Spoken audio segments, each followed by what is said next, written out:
Hola, buenas tardes, ¿qué tal? ¿Cómo se encuentran? Esta presentación es un material con contenido teórico, conceptual, que sirve para encuadrar, comprender, dar significado al segundo trabajo de campo. El objetivo es que ustedes puedan familiarizarse con una tarea experimental bastante clásica que se conoce con el nombre de tarea de denominación de atributos. La van a encontrar como Feature Listing Task. Eh, por otra parte van a encontrar que se utiliza de manera más o menos intercambiable la palabra propiedad, atributo y rasgo. Proviene de las teorías de rasgo que hemos visto cuando estudiábamos los sistemas de representación y, y que de todas maneras vamos a repasar un poquito en la secuencia posterior a esta diapositiva. Pero bueno, decía, es para que ustedes se familiaricen con esta tarea experimental, que se familiaricen con el producto utilizable que sirve tanto para investigación. El producto natural de este tipo de tareas es constituir algún tipo de norma de base de datos en donde aparecen los conceptos y todos los eh, atributos que una comunidad lingüística habitualmente expresa para poder dar cuenta, atribuirle significado a su buen saber y entender. Eh, Esto es muy similar a lo que internamente hace algunos programas que ustedes conocen mucho, pero que a través de sucesivas entradas a ustedes al programa le van permitiendo establecer un rasgo, establecer un perfil y luego ofrecerles una canción, una película, eh, proponerles un producto. Están basados en este tipo de tecnología que es concebir a la estructura conceptual como constituida por diferentes rasgos. Los rasgos son dados por nuestras acciones y por nuestras preferencias.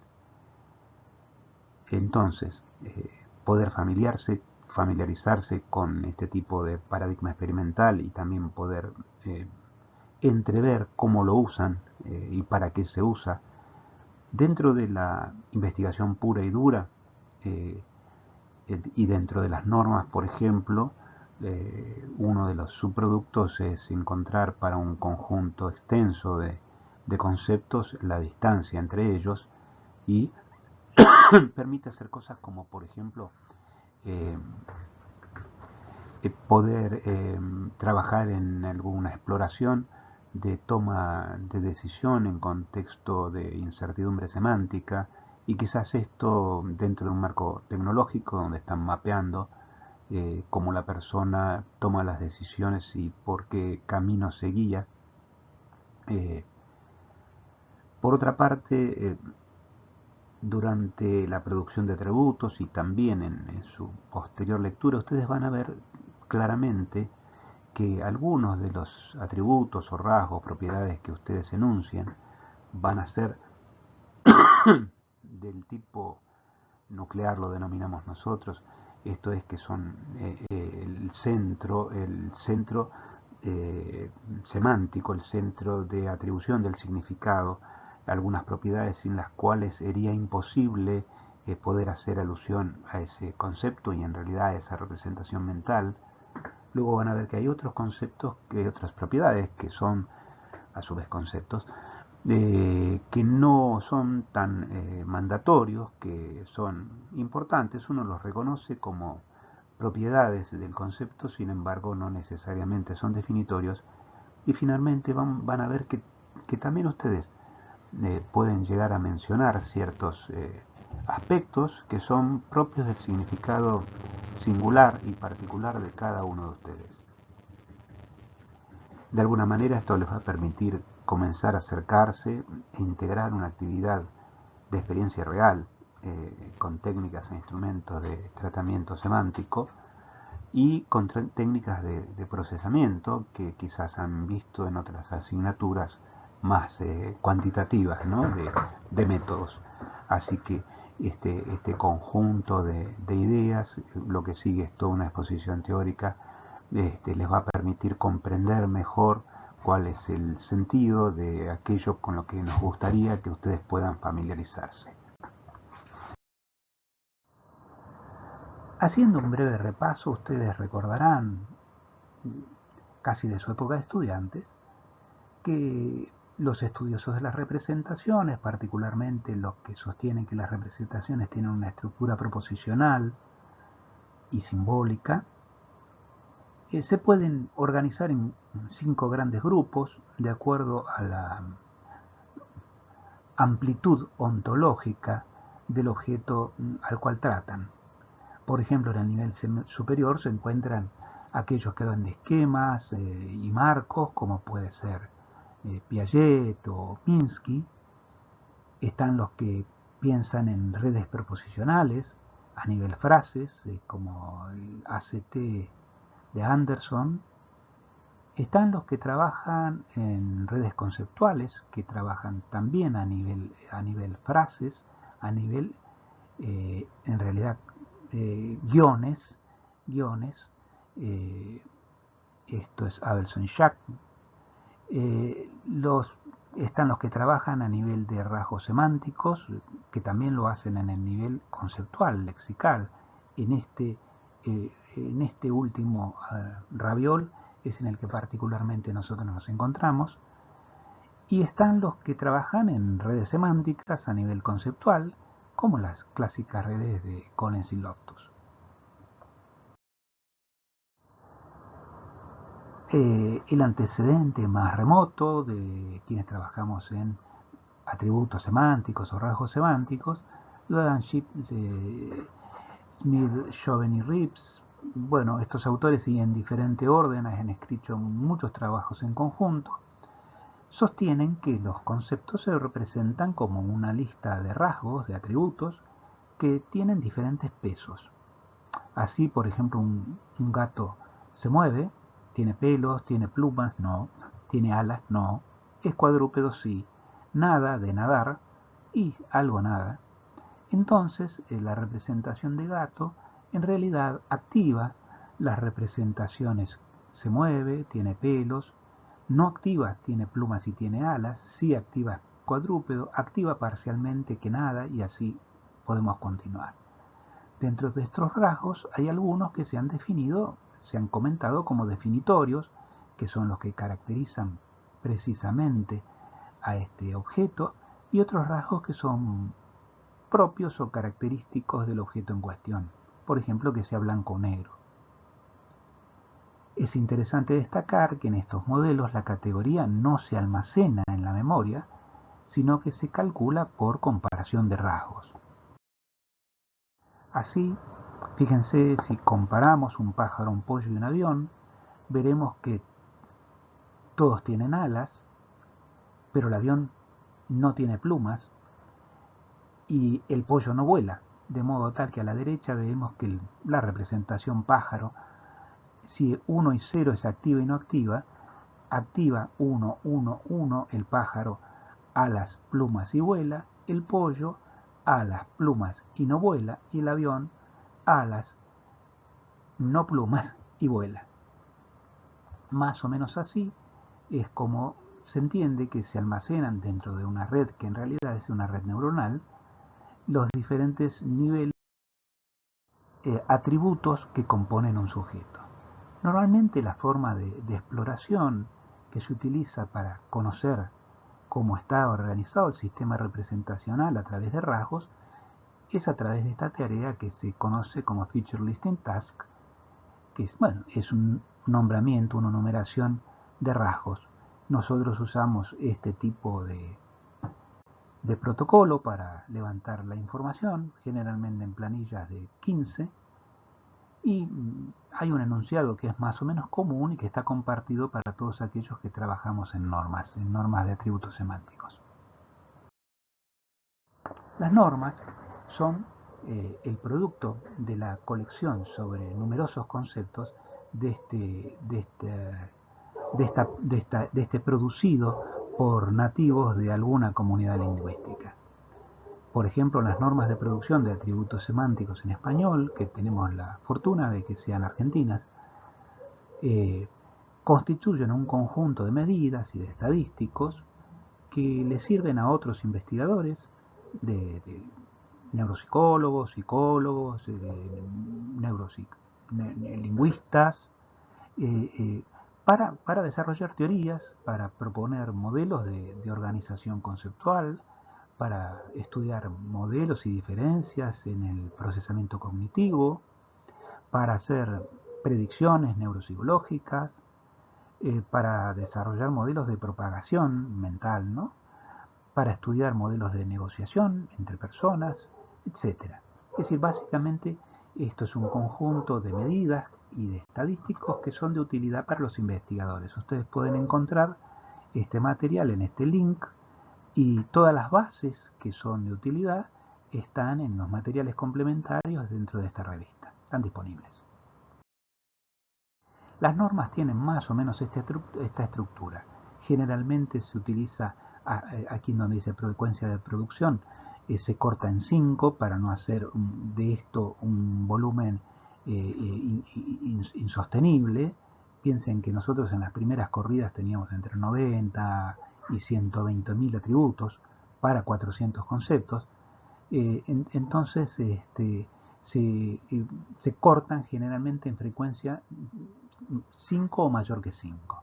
Por ejemplo, en abanico sirve para dar viento, sirve para dar calor de diferentes colores, típico de España, sirve para refrescar, tiene esta frecuencia de producción y además se caracterizan dentro de las normas una serie de parámetros y estadísticos y categorías. Por ejemplo, utilizando aquí la clasificación propuesta por Buy para Salud, se ve si son de tipo funcionales y qué tipo de funcionales en particular son, si tienen que ver con aspectos de la superficie, de la localización, del funcionamiento, de la categorización, si es superordinada, subordinada, etc.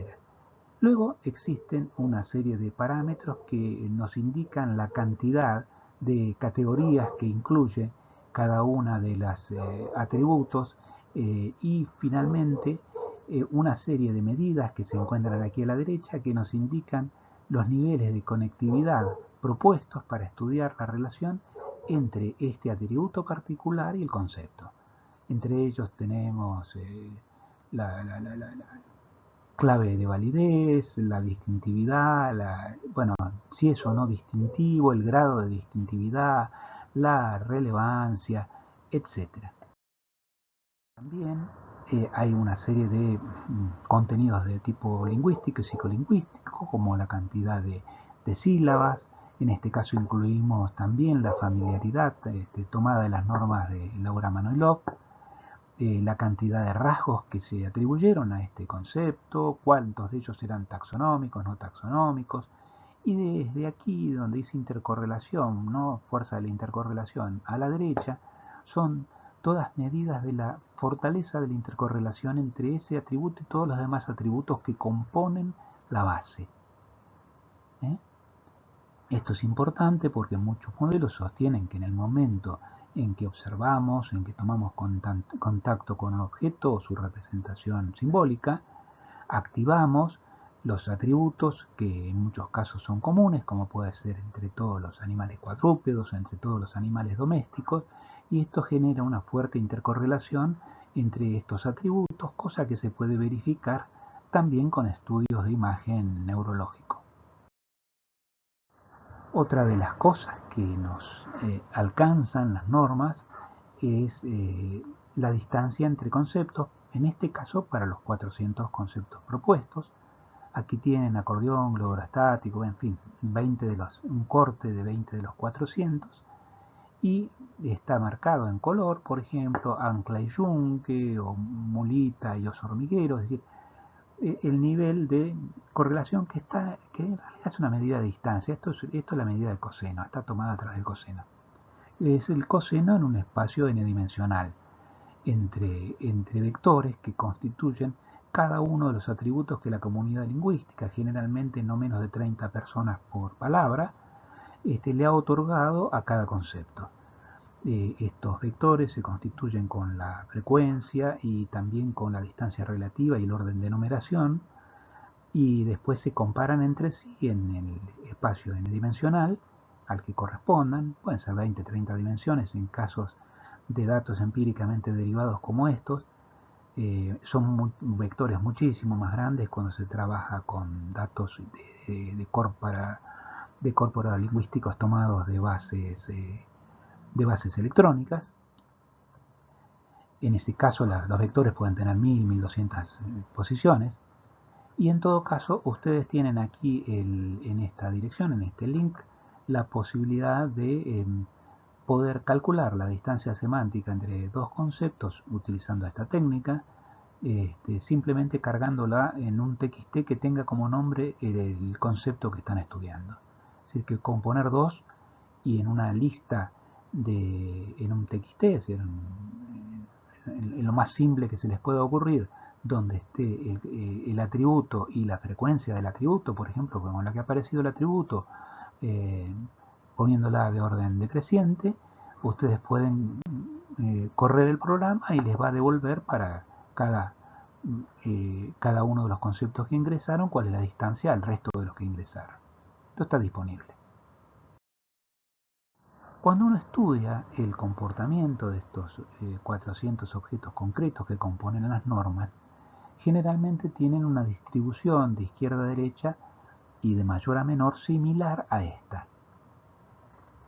Fíjense que si uno le ajusta a una exponencial que tiene un buen ajuste de 0.97, acá está la ecuación de la curva, generalmente nos vamos a encontrar con que hay un grupo de atributos relativamente pequeño, que son los que están a la izquierda de esta recta, y que compondrían el núcleo básico que permite comprendernos. Luego hay un conjunto de atributos que no necesariamente ha sido dados con una frecuencia importante por todos los miembros de la comunidad lingüística, pero en principio son compartidos ya que cualquiera de nosotros los reconoce como válidos para ese concepto. Aquí, en la segunda marca, en donde está mal dicho, pero donde la curva empieza a hacerse asintótica, ¿no? En realidad, cuando se hace asintótica es cuando estamos en el nivel idiosincrático o personal. Acá aparecen los significados que solo una persona, y quizás en forma muy tardía, le ha atribuido a ese concepto. Para comprender experimentalmente esto de que existen niveles diferenciales, en realidad 3 niveles, y de hecho se llama la teoría de las 3 niveles, así le hemos propuesto, y para tratar de delimitar el lugar de interfase de cada uno de ellos, hemos hecho un conjunto de trabajos experimentales donde aquí recogemos 3 de ellos, que lo que hemos puesto en juego es la velocidad de reconocimiento, bajo el supuesto de que el reconocimiento de la relación entre un atributo y un concepto y un atributo, debería ser mucho más rápido, más veloz, la velocidad, el tiempo debería ser menor cuando los constituyentes fuesen en alguno de sus términos nucleares. Es decir, dado un concepto más rápido se encontraría como positivo su relación con un atributo nuclear, o dado un atributo nuclear, más rápido va a ser reconocido como perteneciente a un determinado concepto. Esto ha dado un conjunto de resultados interesantes, sugerentes, confirmatorios, por lo menos mayoritariamente, de las ideas claves, y las pueden encontrar en el DOI que aparece a continuación. Si pinchan allí, tienen el artículo disponible. Antes nos dedicamos a estudiar la estructura, el significado del concepto y la caracterización del core. Esto lo hicimos conjuntamente con gente que colaboró, o sea, con Mariana Bolognesi y con María Montefinesi, que la una y la otra colaboraron o directamente ha sido la autora. En el caso de María, fue la autora de las normas de producción de atributos semánticos en italiano, y María trabajó en las normas británicas, y buscamos si existía una comunalidad en el core de las 3 lenguas. Este trabajo lo pueden encontrar en este link, está disponible. Y sí, efectivamente el resultado indica que hay una comunalidad que excede el 70%. En realidad hemos visto ya que con otras lenguas también, con el alemán y con el francés, lo que pasa es que no todas tienen normas lo suficientemente exhaustas y robustas y grandes en volumen. Entonces, no siempre es fácil poder hacer este trabajo, que además demanda bastante esfuerzo después poder compararlos cualitativamente. Otra actividad que hicimos para caracterizar el core fue utilizar 2 tipos de tareas sobre los mismos conceptos. Utilizamos para ello una actividad que llevó adelante Laura Manoelov, que fue a través de un trabajo, una tarea de asociación libre sobre el primer asociado a los reactivos, más las producidos, el primer asociado producido, mejor dicho, no el primer asociado, sino el primer asociado por frecuencia y orden de nuestras normas, y lo comparamos para ver si la consigna de pedir una caracterización, que sería más similar a pedir una definición o pedir una asociación libre, era suficientemente diferenciante, y vimos que no, que en realidad más tarde, más temprano, en la asociación libre interviene claramente la semántica y el otorgamiento de significados, y dentro del otorgamiento de significados aparecen actividades de asociación libre, es decir, de asociación por relaciones no estrictamente semánticas, sino en muchos casos topológicas o analógicas. Este trabajo lo pueden encontrar, bueno, da convergente, igual que el anterior, constituyen el núcleo, quiere decir los mismos atributos en 2 tareas distintas, y lo pueden encontrar en esta revista. Ahí está el link. También buscamos si podíamos caracterizar el core, pero en este caso en grupos etarios diferentes. Este trabajo lo hicimos con 130 conceptos, porque en este momento todavía no estaba totalmente procesada las 2 bases. En este momento estamos terminando de procesar las normas de atributos semánticos en adultos mayores, y efectivamente da también una convergencia de 0.74. El trabajo lo pueden encontrar, está en Avances en Psicología Latinoamericana, y lo pueden encontrar en este link. Es decir que las comunidades lingüísticas, a pesar de la variación en el tiempo, estamos hablando de chicos de 20 y pico de años, una media de 24, 25, contra una población de 70, cosa por el estilo. Sin embargo, hay una correlación del 0.70 y pico de convergencia, ¿no? Otro trabajo que hicimos para caracterizar el core fue estrictamente, en este caso sí, es en el overlapeo de todos los conceptos que se superponían entre las normas de McRae, que fueron las normas primeras, las normas yankees, que en realidad es canadiense, pero bueno, son las que se conocen como las normas en inglés, y las 400 palabras nuestras, ellos eran 540 palabras. En realidad tenemos una intersección de 213 conceptos, y efectivamente también pudimos demostrar que el core era compartido arriba del 0.7. El trabajo se encuentra publicado en Applied, ahí lo pueden encontrar.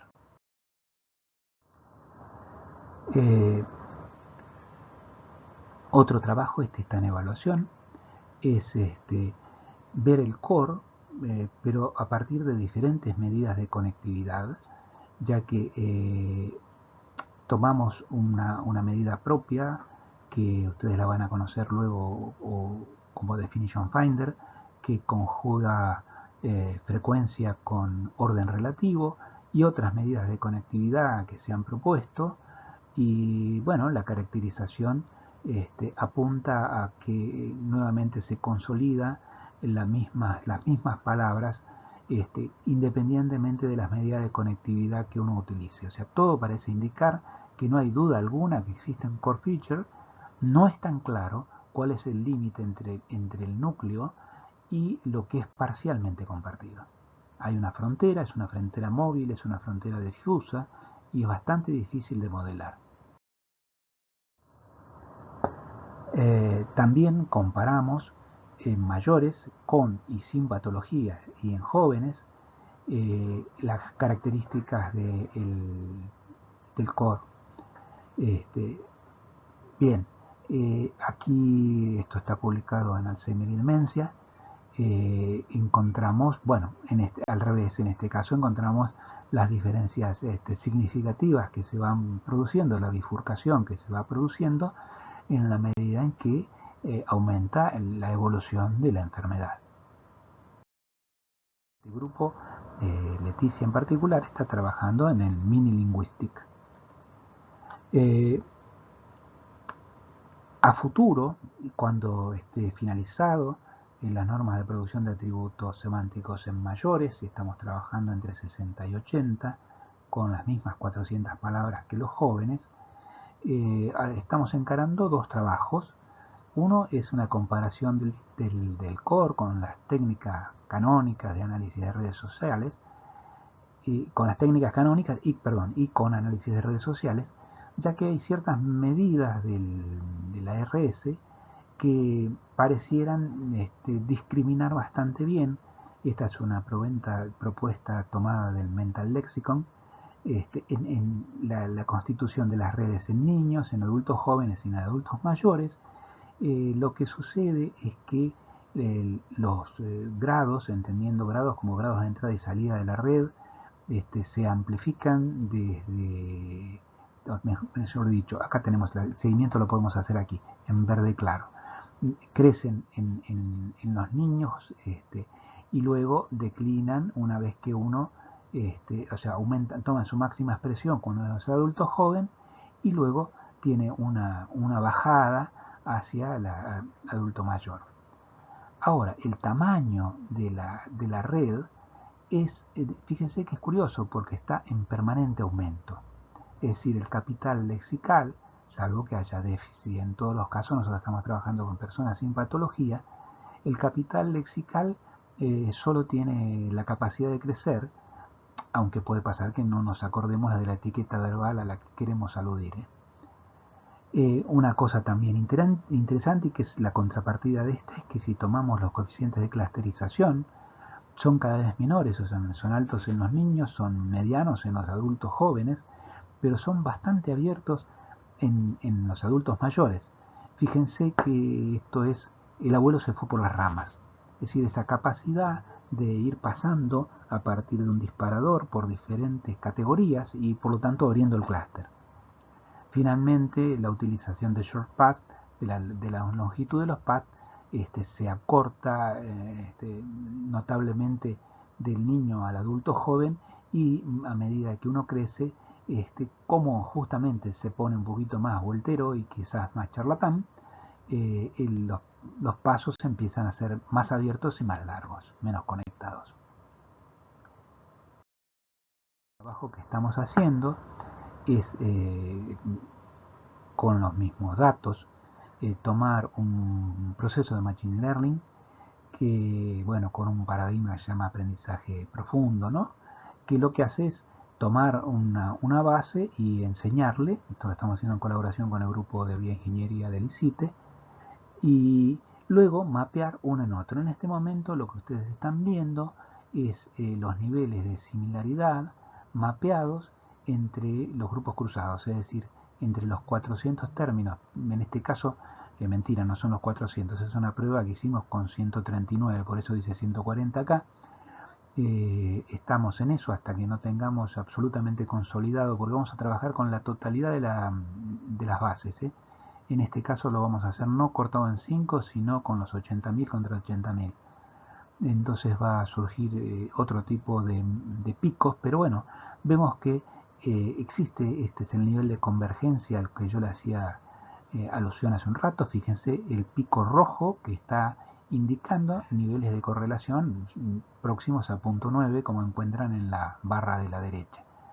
Y algunos sarpullidos que habrá que explicar, como es estos picos rojos que aparecen entre 80 y 100, cerca de 90, y también visto del otro lado, estos picos rojos son picos importantes de 0.9, y algunos picos celestes que aparecen en el llano, o aquel pico verde que aparece del otro lado. Esto hay que explicarlo. Pero bueno, en este sentido estamos empezando a trabajar, recién estamos haciendo los primeros aprendizajes de esta máquina y estas son las primeras salidas. Hola, mi nombre es Matías Hierro y les voy a presentar dos trabajos actuales que estamos desarrollando aquí en el IPSIBAT. El primero tiene que ver con una tarea de reconocimiento por claves. La tarea consiste en estimar a qué concepto refiere la tríada de atributos que se presentan como estímulos. Las claves que utilizamos para el reconocimiento son atributos extraídos de las normas de producción de atributos. Aquí tienen de ejemplo la tríada es una fruta, es dulce, es tropical, asociada al concepto de ananá. Lo que se hizo fue presentar diversas tríadas referentes a los mismos conceptos y analizar cómo afecta la recuperación, tanto la variación de la calidad de las claves como la variación de los conceptos a los que se refiere. En el gráfico de barras pueden observar cómo existen ciertas categorías más fáciles de recuperar, como lo son las de los medios de transporte y accesorios, mientras que los instrumentos musicales, por ejemplo, producen muchas más falsas alarmas.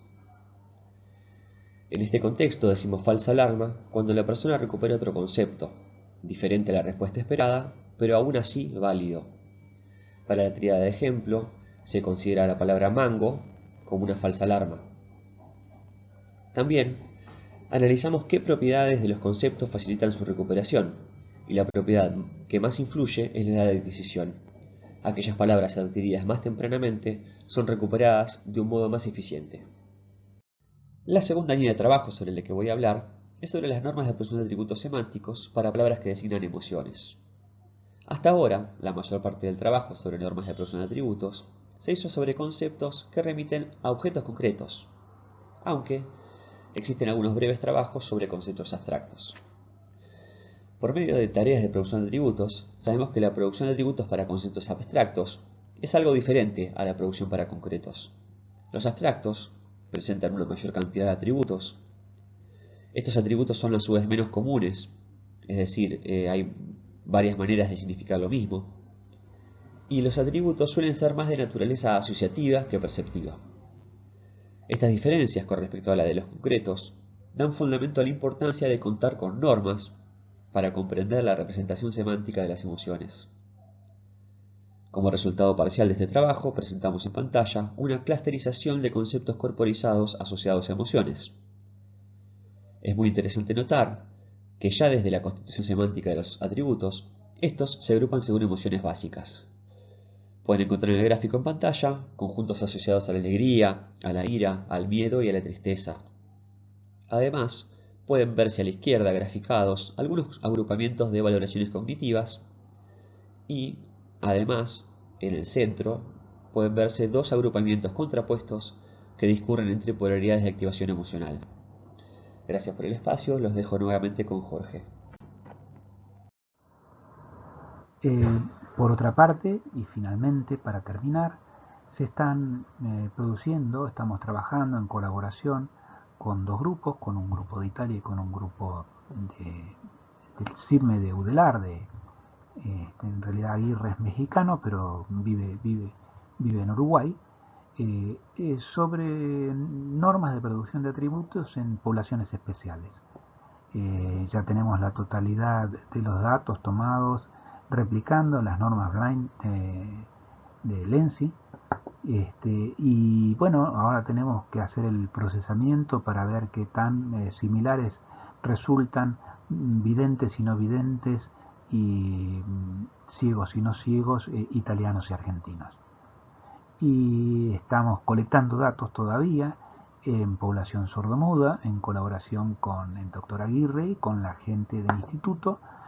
Aquí las novedades que surgen, como les mencionaba más arriba Matías, algunas particularidades, porque no solo se encuentran objetos concretos, sino también algunas cuestiones vinculadas a la posición y al movimiento, que es importante en este tipo de población y por lo tanto ha debido ser incluido, y las categorizaciones y los tratamientos han tenido que ser similares a los de los conceptos abstractos.